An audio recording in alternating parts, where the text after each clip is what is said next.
Hello, everybody, and welcome to the Drummers Education Connection. I'm Bart Robley, and I am here with three of my great friends, actually four of my great friends. We've got down in Tucson, Arizona, Chip Ritter, San Diego, California, Rick Stojak, in the Bay Area, Jeremy Steinkohler. And I just found this out about 38 seconds ago. My friend Brent Barnett is in South Florida. Hello. And he's actually in a room and he's not swimming. So our prayers go out to everybody in Florida, and thank God Brent's okay. Thank God Brent's okay. Brent, it's great to have you on the show, buddy.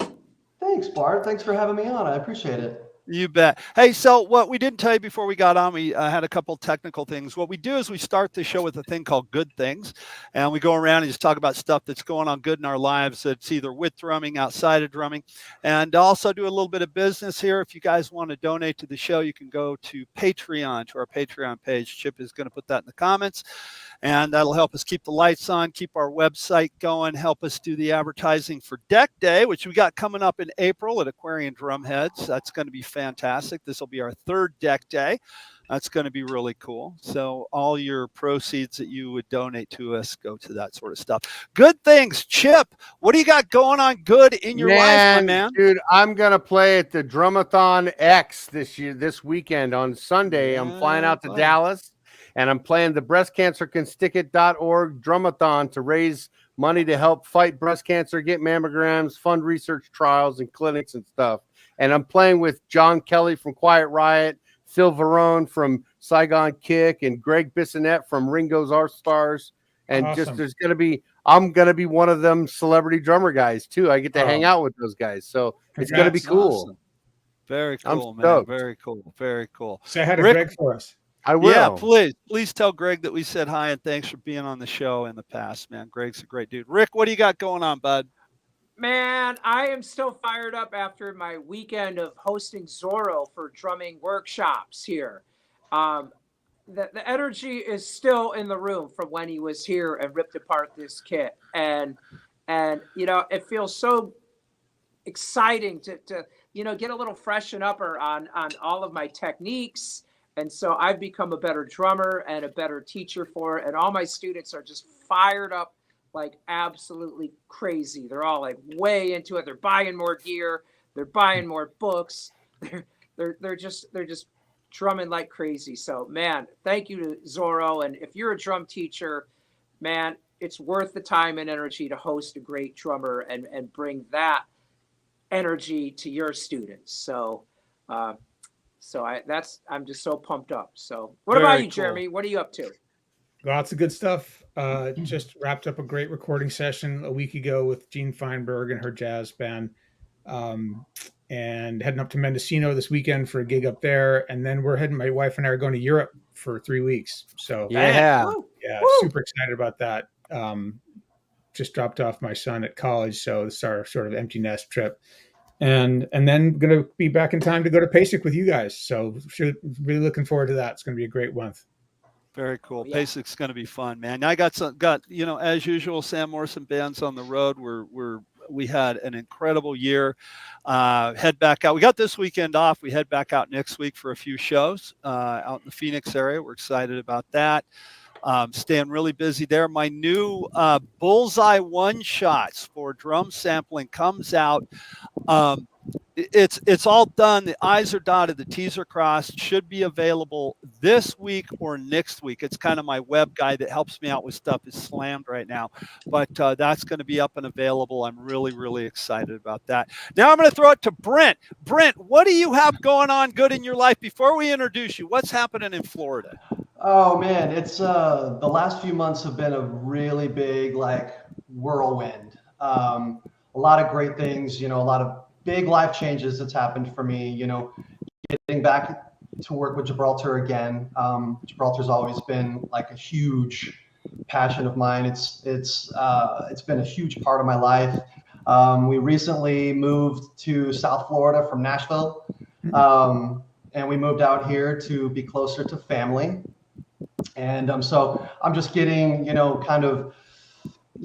to the area, learning all the new things, doing some fishing, which I love fishing. I'll I'll wake up at like 5 o'clock in the morning and go out to the pond right behind our house and, spend a couple hours fishing, catch some bass, like that. Nice. Nice. Awesome. But and then getting to be with the family. There's a lot of family time we have. My son's really big into baseball. He's 10, and I'm helping coach his team. And my daughter's 6, and she's really into dance and acrobatics. So it's been a wonderful last 6 months. Awesome, dude. That is incredible. I coached my kids' little league team for 5 years. Those were some of the funnest times I ever had. So good on you. Oh, thanks. Yeah, I love it. I love being there every chance I get. That's cool. That's so cool. Hey, Brent. So let's just start with this. You and I have known each other for a while. I met you through Gibraltar Hardware when I came on as an artist. Originally, I came on with Kim Graham when it was with Command. And then you and I became friends through Gibraltar.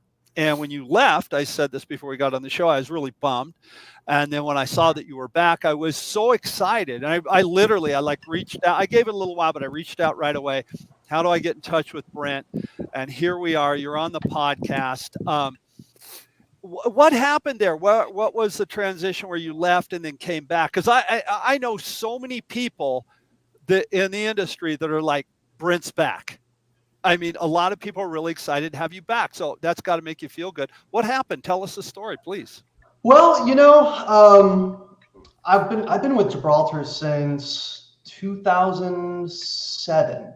And then an opportunity came up in 22 for me that was beneficial to my family. And it was with Hercules Stands. Okay. And they needed someone to manage their stand line. I'm sure all of you guys are aware of Hercules Stands. And if you're not, they are an instrument stand company. They make everything from guitar stands to band and orchestra stands to pro audio. Right. And did they make the Ludwig snare stands or something like that? Or was that, am I mistaken? That's not Hercules. No, that's not Hercules. Hercules, okay, you recognize Hercules by the black and yellow guitar stands. Oh, okay, got that. I know those. System. Yeah, everybody knows the black and yellow. Yeah.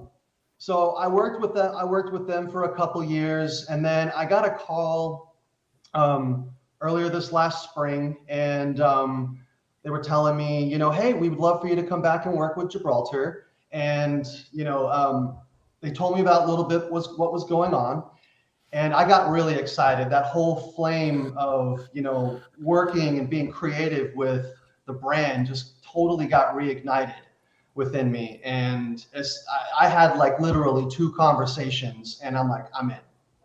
That's great, man. That's great. That's great when you feel like you know so clearly that your values align with the company, right? Oh yeah, and it's the direction they really want to go is a direction that I've wanted to go in, and been wanting to do this for my whole career, and it's really exciting to see to hear about like the direction that the brand is going to go in over the next few years. Brent, can you describe a little bit more about that direction? What's cool about it? What?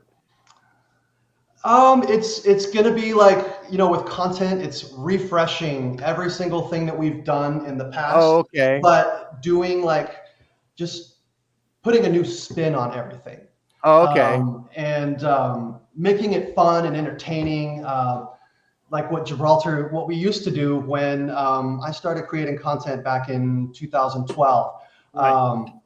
So it's gonna be really fun and engaging, and I'm excited about it. Nice. Awesome. One of the things that I've always liked whenever I watched any of your videos with Brent's Hang and you were talking about, you could be talking about like a wing nut and you got excited about it. And I'm serious, dude. You really enjoyed it. And I like when you guys did the swing nut and you were talking about, how a little bit of time makes a big difference at the end of the gig when you're packing up at the end of the night, and you really knew the product.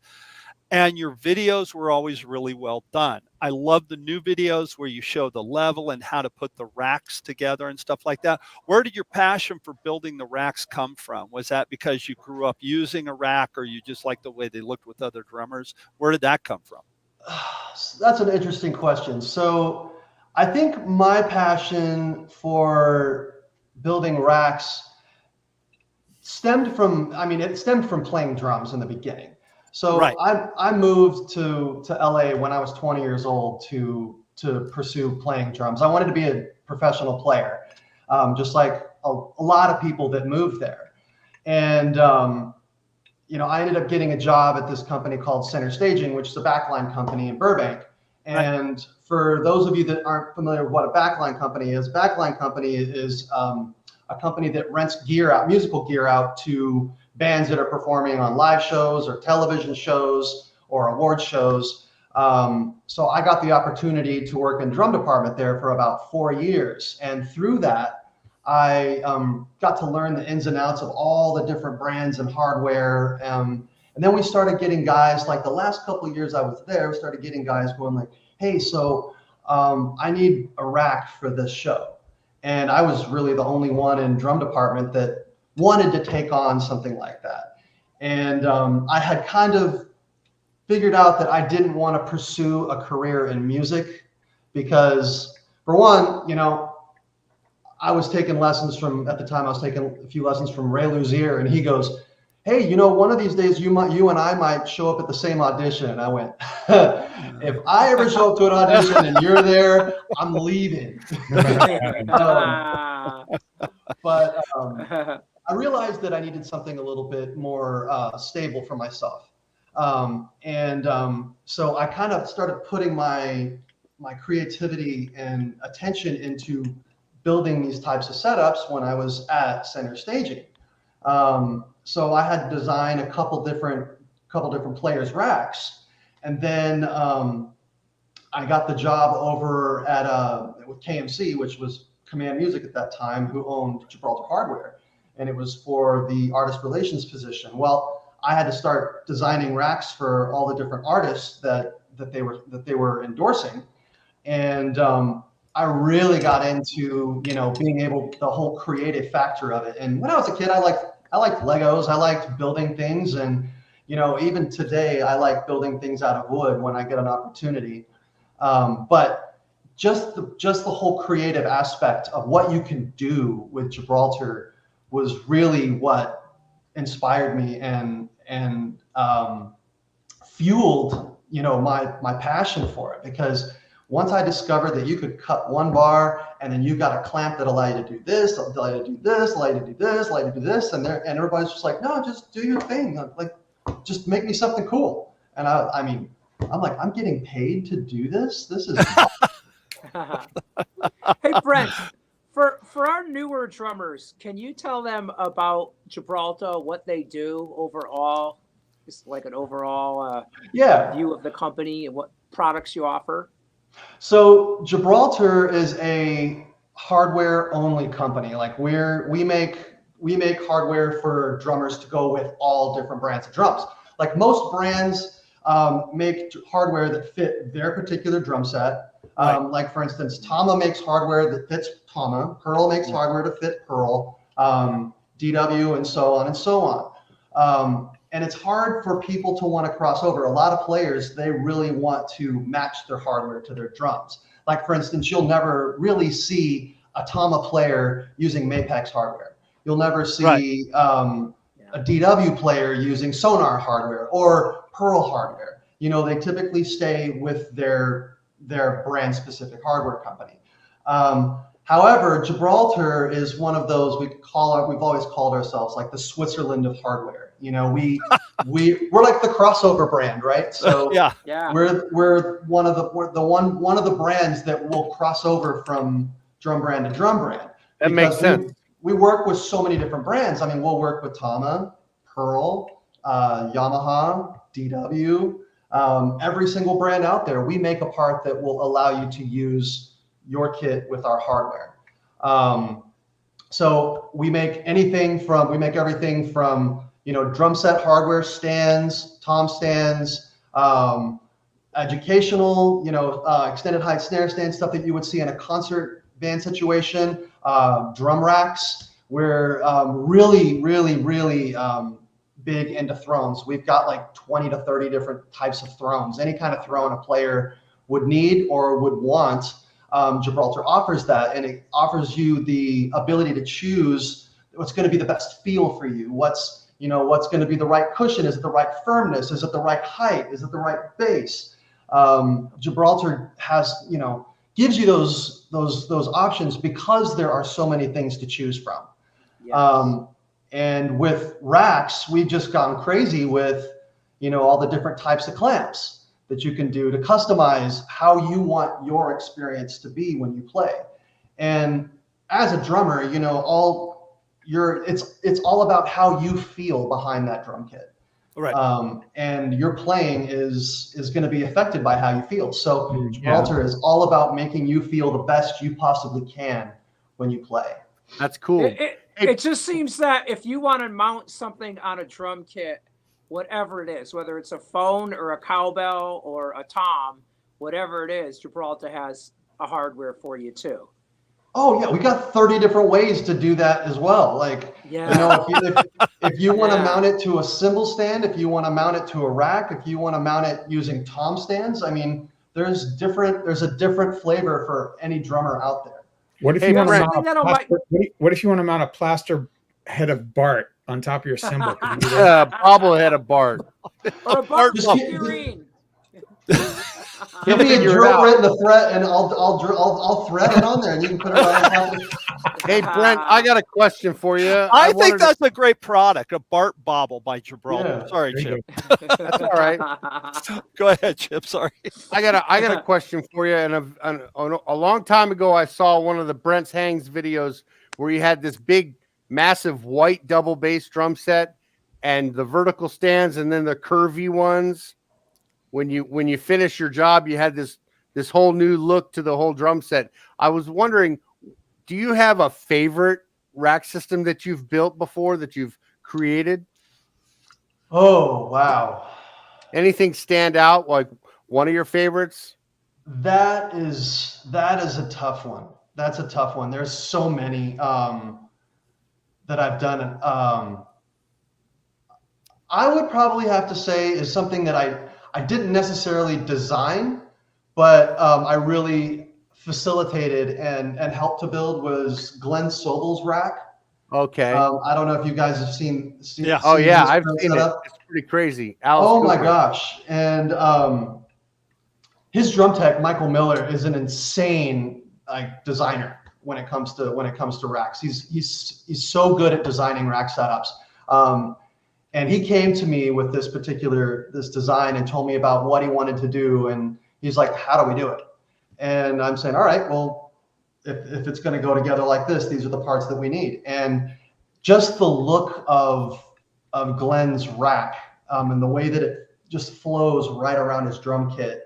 There's just something that's really, really amazing to me about that. It's really sexy. You know what I mean? Right. Yeah. Glenn has a sexy rack is what you're trying to say.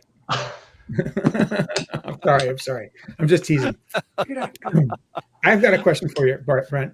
I've always been curious about the advances in technology, the design, the technological aspect of the hardware and how it's improved over the decades. And does Gibraltar have like a whole R&D department of mechanical engineers that works on like inventing better ways to make hardware and more efficient setups and stuff? Yeah, there is. Every different company has a different way that they work with factories and how they design product. But yes, we do have a mechanical engineer design R&D team in Taiwan that works directly with our factory to help create product. So like if you guys from talking to one of your artists or maybe just from internal, because I assume most of you are drummers, come up with something like, God, this is not efficient. There must be a better way to design this. Or maybe you're thinking about like getting the snare drum stand off the floor. I know you guys have that awesome rack system where like there's no tripod. do you like approach the design team and say, hey, we had this idea about this, and then you start going down that direction to figure something out?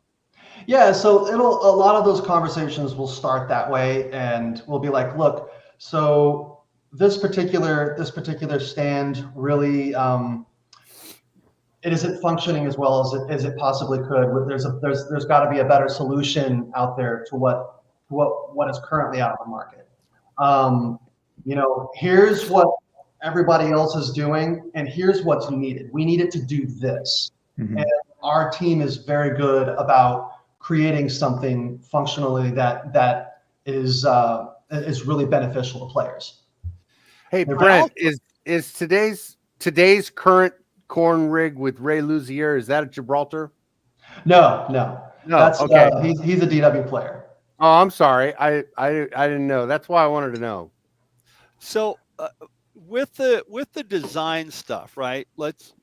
Brent, when you are designing something, I think because, like you said, it's a hardware specific company, right? I mean, you're dealing. You don't have to deal with, okay, how do we get this particular rim on a drum? You're dealing with just hardware. Do you feel that not only is it more innovative, but it's also more bulletproof, so to speak? Like, you really make the hardware to withstand the road. And I'm not just talking racks, it's a cymbal stand. Do you feel that because of that fact that you're just a hardware company, you can really focus in on the strength of the stand? Yeah, I do. We that's the one thing that Gibraltar does pride in itself, is how durable the product is. And what we like to do before we release anything into the market is we want to get it, officially like road tested with artists. Right. And if it's, if they find a way to break it, I mean, I really encourage them to beat the living hell out of the stand, because there's going to be somebody out there that does that, and we need to be able to work with that kind of abuse on any stand. If we're going to call ourselves the hardware only company, we need to be able to be extremely durable. So but what it also does is it also gives us the ability to be able to expand into other categories that other brands can't go to, because they have multiple focuses within their brand. But yeah, we do want as many artists as we can to road test things as we make them. One of the things that I will attest to, since you said that, I mean, I said this before at the beginning of the show, we do 100-ish shows a year, maybe a little less, maybe a little more, but I'm on the road all the time. The guys can attest to that. There'll be a lot of times I check in and we're out on tour when we're doing a show. And my hardware goes in and out every single night. And it's not like I'm going into a semi truck. This stuff is set up, torn down, put in a case, reset up, put back together every night, sometimes 7-8 nights in a row. And knock on wood, I haven't had a failure. And like, the snare drum stand that I use, I got from you back in the day, Brent. I mean, probably around 2007. It's remarkable that snare stand withstands the beating that it does. The hardware is fantastic. So I want to attest to that. I do have a question for you in regards to racks in a situation like mine. I've found that when you are playing every night, and you're not just wheeling it in and out of a truck and you have to set it up and tear it down. I used to use the Sidekick and the Stealth Rack. I don't use it anymore. I still have them. I just don't use it because it took so much to set it up and tear it down. Okay. Night after night. What would you suggest to somebody? And I use all my stands are all Gibraltar. Everything's Gibraltar. What would you suggest to somebody in a situation like mine where they want to use a rack, but they're, it's going together and coming apart every night? What's your suggestions for that? What size kit are we talking about? I play a pretty small kit. I play 4 drums, 4-piece kit. What you see here, just a little bit bigger drums. That's okay. A 4-piece kit. To be honest, I was going to ask you guys this question, and it was a question brought up among our team, and it was funny. But like racks or stands. When do you know to use a rack, or when do you know to use stands? To me, like I'm a when I play, I'm lazy. I don't want to carry around a bunch of stuff. I want to have the bare minimum. I want to have one rack tom, floor tom, pick and snare, and then 2 crashes, a ride, and hats. Now, to me, I would personally use stands when it comes to a situation like that. I would combine things. For instance, like my rack tom and cymbal stand, I would combine. I would use a tom stand, and then a small little mini boom out of the back of that for my left main crash, and then a ride and crash stand. Where I would transition over to a rack would be probably when I added either another drum or another cymbal or two, because as soon as you start adding, like, stands are going to be faster to tear down if you've got 3 cymbals. You know what I mean? Or 2 crashes and ride and hi-hats. That's going to be. I mean, those are going to come down really fast, especially if you memory lock the stand. But when you start adding more stands to that, you've got 4 cymbals, 5 cymbals. That's when you start having to worry about positioning everything. And that's where racks really come in, is because when you start positioning cymbals all over your kit, you can never get a tripod in the same place every single time without manipulating it. You're going to constantly have to move them around. And that's where a rack really kind of saves you time. Is let's say you've got a rug, you've got it marked off, and you're using a side stealth rack. You've got memory locks, you've got multi-clamps that are already attached to the bar. All you do is just set the booms in, and then it's going to be in the same place every single time. That's got to save a lot of time. Yeah. And when you're at a gig and you've been playing for 3 or 4 hours, the last thing you want to do is have 5 or 6 cymbal stands that you have to break down and put them in your bag. Plus, you're dealing with a lot more weight than you would on a small, like, stealth style rack. How far would you say? Okay, like on a stealth rack, 2 racks, let's say, they're down low, everything's coming up. All the cymbals are coming up from the floor off of a lower rack rather than one that goes over the bass drum. How far would you suggest breaking it down to pack it away to go in the trailer for the next night's gig?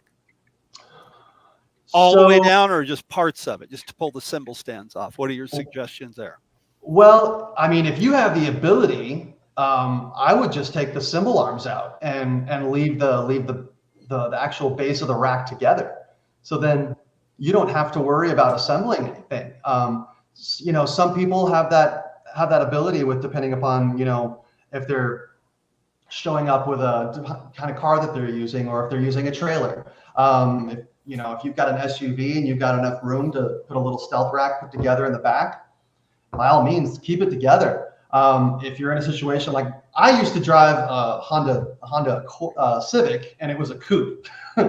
So there is no way that I was getting, a rack set up, put together, completely set up and put together in the back of my car. So I would have to break it down. In that case, I would memory lock every single component on that, and all you're doing is just removing 2 wing nuts, and that's it. And then you put it in your bag. So then you've got your legs already assembled, and you're just attaching the bar. So it really is, even though you're having to assemble that small of a rack, and you're still having to assemble it, it's still faster when you are once you have it together, versus having to reposition tripods all the time. Because when you're behind the kit, you get everything set up. You're behind the kit, and then you notice yourself going like, okay, I'm trying to feel the cymbal up here. I'm going to pull it a little closer. I'm going to push this one further back. You constantly have to do that with tripods. With a rack, you basically lock it in the first time, and it's that way every time you play it. So Brent, you've produced a lot of content for Gibraltar already, and you're doing that again. You're still doing that. Like, there's some more coming out. What's your favorite aspect of doing that? Like, what's your ideal dream situation of creating content? Oh man, what I love to do is I love to be able to. I love to, like, one of my favorite pieces of content to create were the hardware makeovers that we used to do. And this was a video where people would send me photos of their drum kit, and I would basically take their drum kit and I would remake everything in Gibraltar. That's but cool. I wouldn't necessarily do it with only racks. I would do it with, tom stands, or I would do it with cymbal stands, and just show different ways of consolidating a setup without having to have, if they've got 7 or 8 cymbals on their kit, show them how they could do the entire setup with 3 stands, and still be extremely stable. But I love how I could walk people through the process of, teaching them, like, here, you could do this with this. This is all you need. It's a lot easier than you think. So that, I love the teaching part of it, as well as the creative part of it. Brent, Right do you notice in this era with all of these YouTube videos and such, that a lot of drummers have their kits set up perhaps not ergonomically correct, that the reach is too far?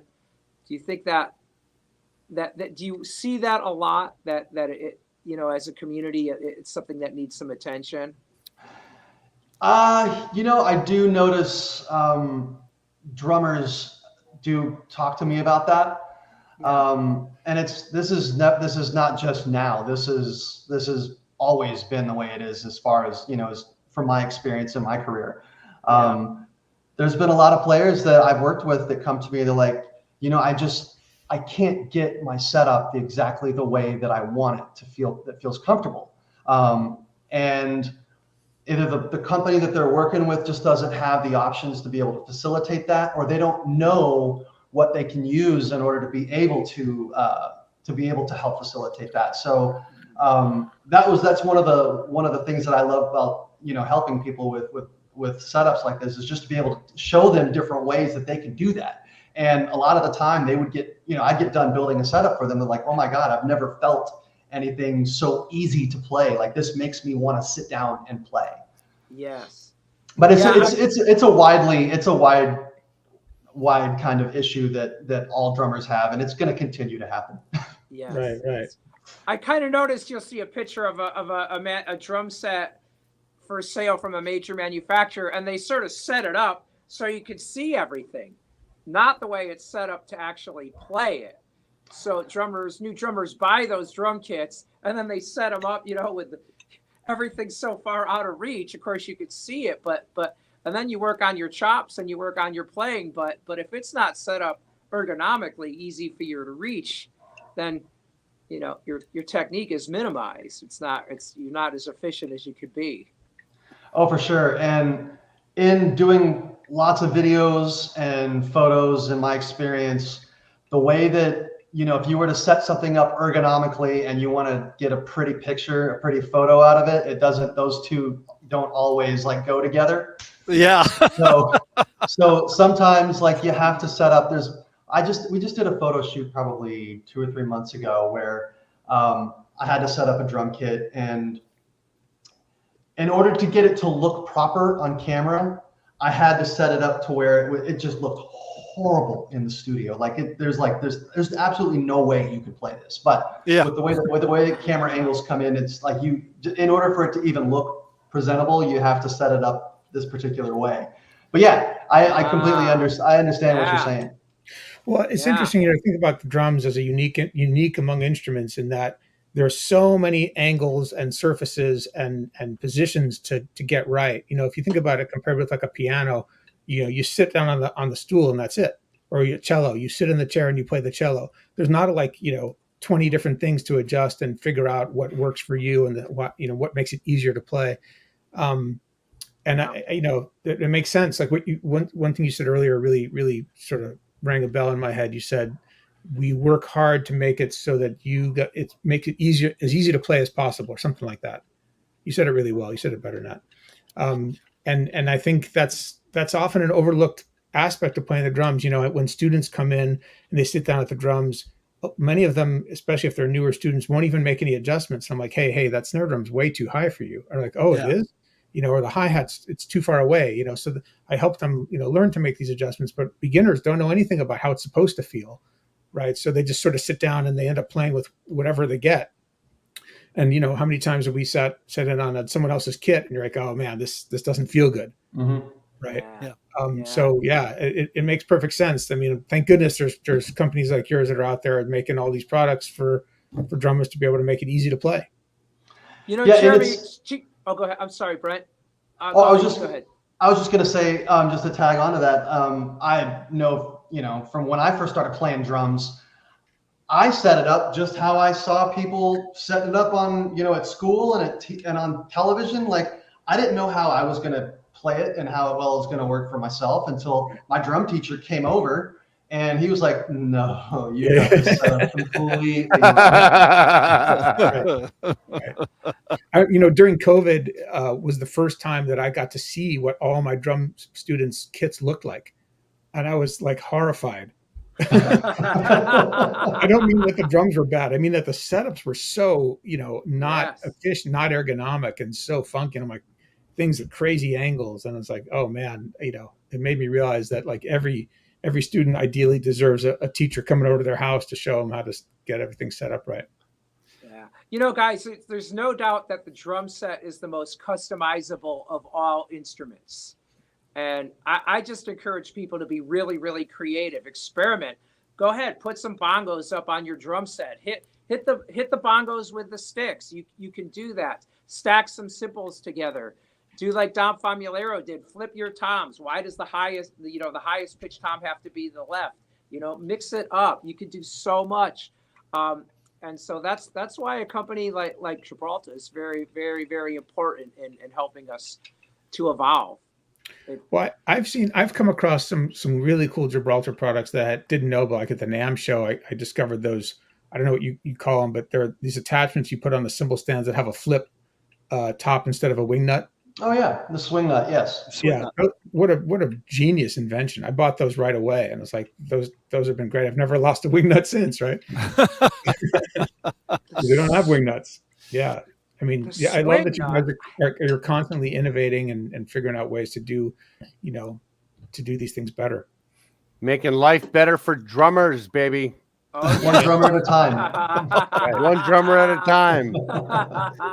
Brent, in building racks and putting a rack together for any drummer, you pick the drummer if this has happened. Have you ever had a drummer come in and say, okay, this is what I want, this is what I'm going for, and I want to, like the look, because the look is obviously it's a showstopper sometimes. I've always said the drum set's like the hood ornament on a really cool old classic car, when you go to a concert. Have you ever had one of them go, okay, I want you to build this and have the rack do that, and it completely changes the way that they set the drums up? Maybe like Rick had brought up, like Famulero or Kenny Arnoff puts the 10-inch tom over here. Has anybody gone, well, because of the way the rack is, now I'm going to move stuff around? Have you ever had that happen? Yes. I can't remember exactly the players that's happened with. Most of the time, I would go into a rack build with, kind of rough plan. Like I would have it drawn out. People tell me exactly what they want, where they have everything placed and where they need it. And then they tell me the kind of look that they're going for. And then I'm like, okay, so then I've got this idea of how it's going to come together. And then when we get in there, there's always things that, we get like little, roadblocks where we have to make a right turn. You know what I mean? There's been times where everything's gone together just flawlessly and perfectly as the plan. But then there's a lot of the time where there's, things that we have to pivot on because the idea the drum isn't getting right to where they need it. Or it's something you spawn a new idea that you wanna go down. But once we get the drums placed and the players in a happy space where it feels really good to them, I have heard back like, oh dude, so I added another 13 to over here. This thing felt so amazing. My playing hasn't felt so comfortable. Hasn't felt as comfortable as being played on this rack. So I have gotten players to where they'll add stuff to the setup after we get done with the initial rack build. So right. Brent, I got another question. I don't know if this is a stupid question or not, and I don't mean to offend you, But let's say, okay, Bart mentioned that he's got a 17-year-old snare stand, right? The company's making solid products. Aren't you worried that he's never going to buy another snare stand as business-wise? Actually, I need another snare stand. So No, because he's going to tell 5 other drummers about it. There you go. That's the Yeah, answer. okay, let's buy one. That's the answer. There it is. well, and I mean, every student that that's what the endorsement relationship's about, especially with on the educational side of things. Like, I mean, every one of my students, hey, I need a new cymbal stand. Oh, get this Gibraltar stand. Get there. Here's the exact SKU number. Order this stand. I need a new snare stand. Get this snare stand. Throne, dude, the throne. That's another big one. You're talking about all the thrones. I think as an educator, it's our responsibility to help our companies. And do you feel that education is kind of another area where Gibraltar is really heading towards now? Education is definitely a very important route, because that's where people get exposed to playing. I was the first drum kit I was ever exposed to was Yamaha. And I'll always have a soft spot in my heart because of that was the first drum kit. That's what I played on when I was in high school. It was a Yamaha kit. And we definitely do feel that it's very important to go after that younger demographic and the education market for sure. Cool.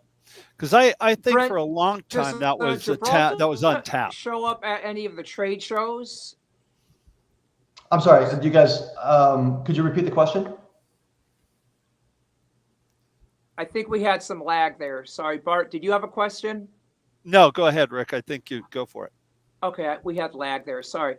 So, Brent, does Gibraltar display at any of the trade shows for drummers like NAMM or Percussive Arts Society or Vegas Show or any of these?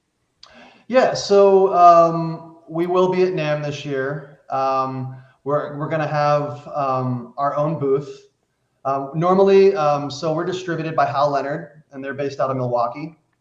And most of the throughout the past, basically Gibraltar has always been displayed in whatever distributor's booth that is being shown. So we've been at NAMM every year that Hal Leonard's been there since 2017, and before that it was all the other owners. This year Hal Leonard is going to be showing us as well, but we're also going to have our own little 10x10 booth that we're going to have some stuff set up at. And as far as PAS, Hal Leonard goes to PAS. They're really big into the education market. And they'll have some Gibraltar on display there as well. Excellent. When did what was the decision for Hal Leonard? How long ago did they take over the distribution on Gibraltar? So they took over Gibraltar distribution, I believe, in 2017, I think. It was 20. No, I'm sorry. Yeah, it was around 2015. It was right after DW bought Gibraltar from KMC, from Fender. Oh, okay. And so they're still the major distributor for Gibraltar is Hal Leonard. Yes. Oh, okay, that's great. So that you found that to be a good relationship then with Hal Leonard. Yeah, the guys over at Hal Leonard are awesome. They really know the brand very well. They've got a really extensive network of dealers that they work with, and they sell a ton of other MI brands as well. So it really helps. It really helps when a distributor that you work with can basically outfit an entire music store if they want to. Mm-hmm. Oh yeah, completely. I have another question. Do you find that we were talking about gear and products, and you want people to go out and just beat the living crap out of it on the road, right? Just beat the heck out of it. Do you get, when you get feedback from drummers, hey, this hi-hat stand just doesn't work for me because of A, B, C, and D, do you automatically go into R&D, or is it just like, oh, that one guy, he's got a real heavy foot, or what do you do to start, I don't want to say rectifying a problem, but maybe just saying, hey, let's make this better? What do you guys do? How does that work? So the current process is that if, someone comes back and it's a testing sample that we've got 2 or 3 out, and we get any issues that come back, we're saying this is the problem that's happening with this. We need to make this, we need to modify this so this doesn't happen anymore. And then it goes back into the manufacturing side or the R&D side, and they figure out whether it's the tooling, whether they need what they need to add to it, what they need to change. That's generally what happens. Okay, very good. Hey, do you Brent. Go ahead, Chip. Oh, no, I'm sorry. I didn't mean to cut you off, Bart. No, go for it, dude. It's all you. I geeked out I'm geeking out on your website, and I'm looking through the products, and I was like, this flat hi-hat stand, that's so interesting looking. And I'm wondering, how did that come about? Why would you need that? And what's the advantage of having a flat hi-hat stand with the legs splayed so low? Which hi-hat stand? Are you talking about the no leg hi-hat stand? No, it's a 8000 series flat bass hi-hat stand, which the legs just go really low to the floor. Oh yeah, flat bass hi-hat stand. The flat bass series is an homage to the old vintage style stands, and plus they're really lightweight. A lot of players will like to play these types of stands because they're lightweight. But the Gibraltar stands have still, even though they might be lightweight, they've still got a lot of girth to the legs, to the cymbal stand base. So you don't have to worry about being as gentle with them as a smaller diameter tube stand that you have to be sometimes. That's cool. You got more than one no leg hi-hat stand. That's cool for our double bass friends out there. That's what this hi-hat is here. It's a no leg hi-hat stand. Then I've got a Gibraltar arm holding it to the cymbal stand. I've got everything real compact here in the studio because it's, it's a small studio. What about that new stand? Oh, I don't know how new it is. Maybe this is a naive question, but the suspension stand where it has the big curve, where it's looks like a bird cage hanger. What was it? It's really cool looking. What was the thought behind that? The suspended cymbal stand. Yeah. So that's definitely designed for concert band usage.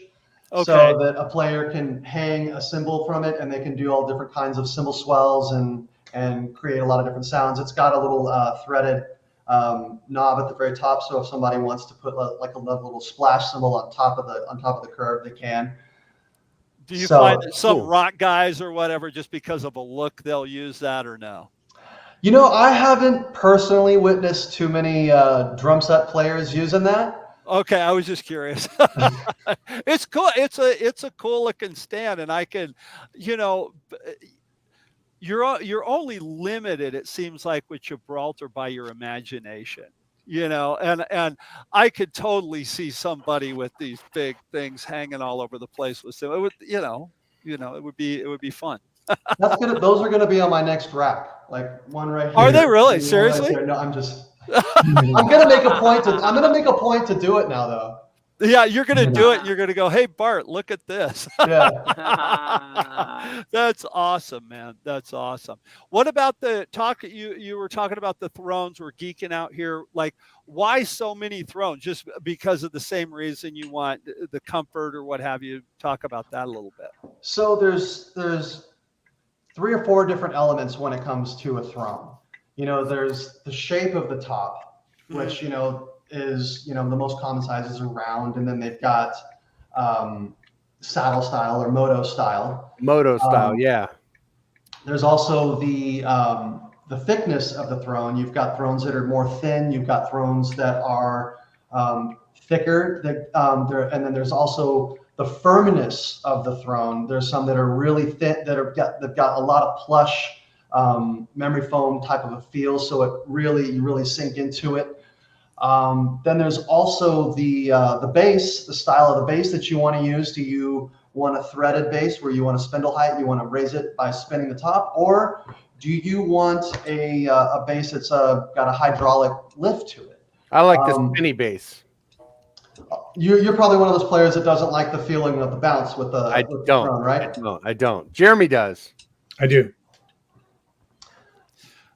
And then yes, and that's a big factor. It's like, you're doing a little bit more work with the spindle height, but if you like something that's solid feeling, then a hydraulic throne base is not going to be a good fit for you. Yeah. Plus, there's another element to it. There is the type of material that is covering the throne. Now, Gibraltar has 4 to 5 different types of material. We've got, vinyl. We've got cloth. We've got a neoprene. We've also got an AirTech, which is a mesh web that helps with cooling. So it really tries to appeal to players customizing the type of feel that they want when they're playing, because there's so many different types of players out there. Like, everybody's different. Yeah, I always talk to my students and tell them that the drum throne is one of the most important pieces of gear, if not the most important. Yeah. When I was studying with Ralph Humphrey, that was that was really one of the first things he addressed. I sat down to play, and he had a hydraulic throne, and I'm tall, and I reached down, I grabbed the handle, I bottomed it out, and I started playing. And he goes, "Wait a second, do you always sit that low?" And I go, "Yeah, I do. I like to sit low." And he goes, "Well, do you have lower back problems?" Well, in my mind, I was like, "No, I don't." But then once I got to thinking about it, it's like, well, yeah, I kind of do. And because of him, everything, like, I moved everything up. And I used to play with a drum throne with a backrest, and he goes, and I found this to be true. This is what works for me. He goes, "Yeah, don't use a backrest, because you're going to lean back, and then you're not going to be solid in your left foot, and your time is going to be wonky." And so because of him, I do the same thing with my students. The first place you start is the throne, kick, snare, and hat, and then build it from there. And I think the throne is an incredibly, like Chip said, probably or you, Brent, said, the most important piece of the equipment. A lot of times. Go ahead. I was going to say, sorry, I didn't mean to interrupt. If you think about it, if your throne were an instrument you would play on your drum set, it would be the most played instrument on your kit, because absolutely, you're sitting on it for the amount of time that everything else is moving. So it's causing the most damage to your body than anything else. So if you have a solid foundation, it's going to make your playing much better. It's going to make you more comfortable, and you're going to be able to sit through those longer playing sessions that you normally wouldn't be able to. So, Brent, I think you're going to get an order soon for an 18-inch Cordura saddle drum throne. That sucker looks good.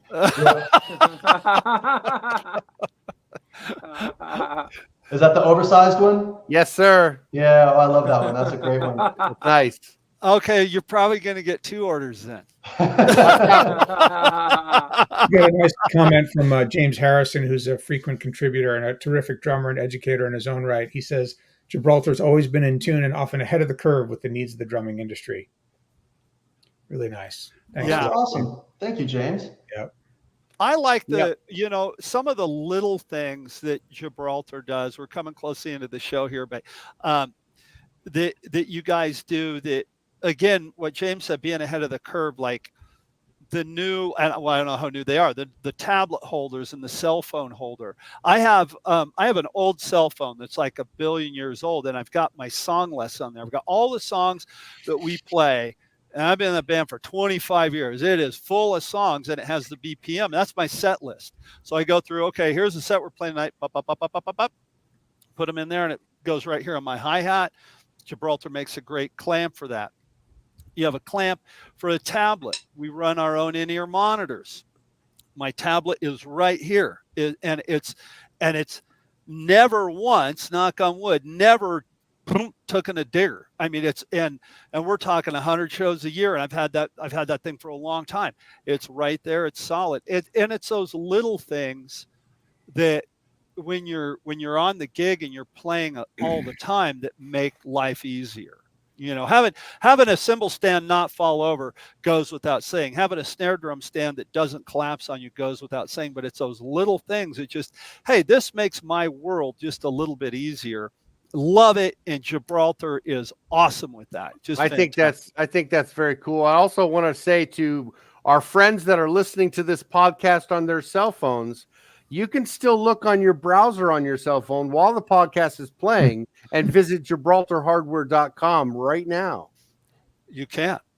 And you can go to YouTube and you can see a nice picture of Brent Barnett up there. So yes, hey, be sure to go to YouTube and check out Brent's hang and check out all the stuff that he does with Gibraltar. It's always fantastic. And every time I see one, I sit through the whole video and I watch it. And Brent, you do, seriously, man, you always have something. It's like, oh, wow, I never thought of that. That's a great idea. And it might be the smallest thing, but again, the small things are what make the biggest difference. We come down, Sam Morrison Band, we play down in Florida quite a bit. We play down there a lot. And so next time I'm down there, and I love to go fishing. So if I'm down there for a couple of days, maybe I'll hit you up and we'll go around a few worms. You got to. Mm. Well, we have to ask them. Well, unless anybody else has any questions, I do. Go. When you caught your bass, you said bass. What bait were you using in the pond? I was using a crankbait. Crankbait. Okay. Are you familiar with a crankbait? No, I have no idea what that means. They look like a little fish, but they have this piece that goes a rudder plastic piece that goes right on the front of the nose of it. Yeah. So that when you reel it in, it dives and then it just swiggles back and forth like that. Okay. And with my luck, like I can't catch anything on anything other than a crankbait. I've tried topwater lures. They say are really good around here. I haven't caught anything with topwater lures. Right. Crankbait. Got it. Yeah, I can't fish. I can't fish with worms to save my life. But I can do some damage with a crankbait though. Nice. Chip usually just smashes his face into the water and pulls a fish out with his mouth. That's what I do. Yeah, we need to go fishing. Yeah, you got to show me that, man. So the most important question we asked this of everybody. We got away from it for a little while, but I'm bringing it back in. In South Florida, where's the best place to get pizza? Oh my gosh.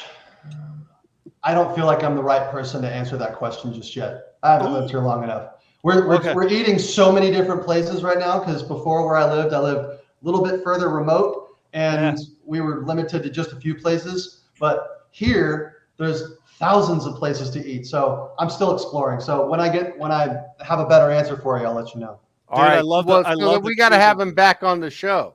Yeah, exactly. I would love to come back. Yeah, anytime, man. Thank you for coming, Brent. We're glad you and your family are okay and everyone's good down there. And our thoughts and prayers go out to all those people that have been affected by the hurricanes. Yeah, man, really, seriously. And Brent, thank you so much. Welcome back to Gibraltar, and welcome onto the deck. It's great to see you.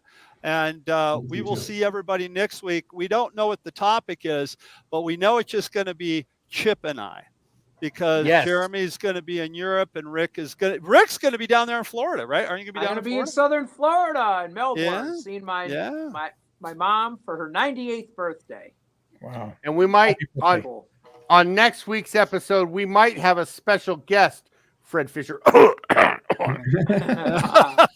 Hey, check out Fred Fisher's show this morning, Coffee with Fred. Oh, that was a good one. That was a good one. That was a good one.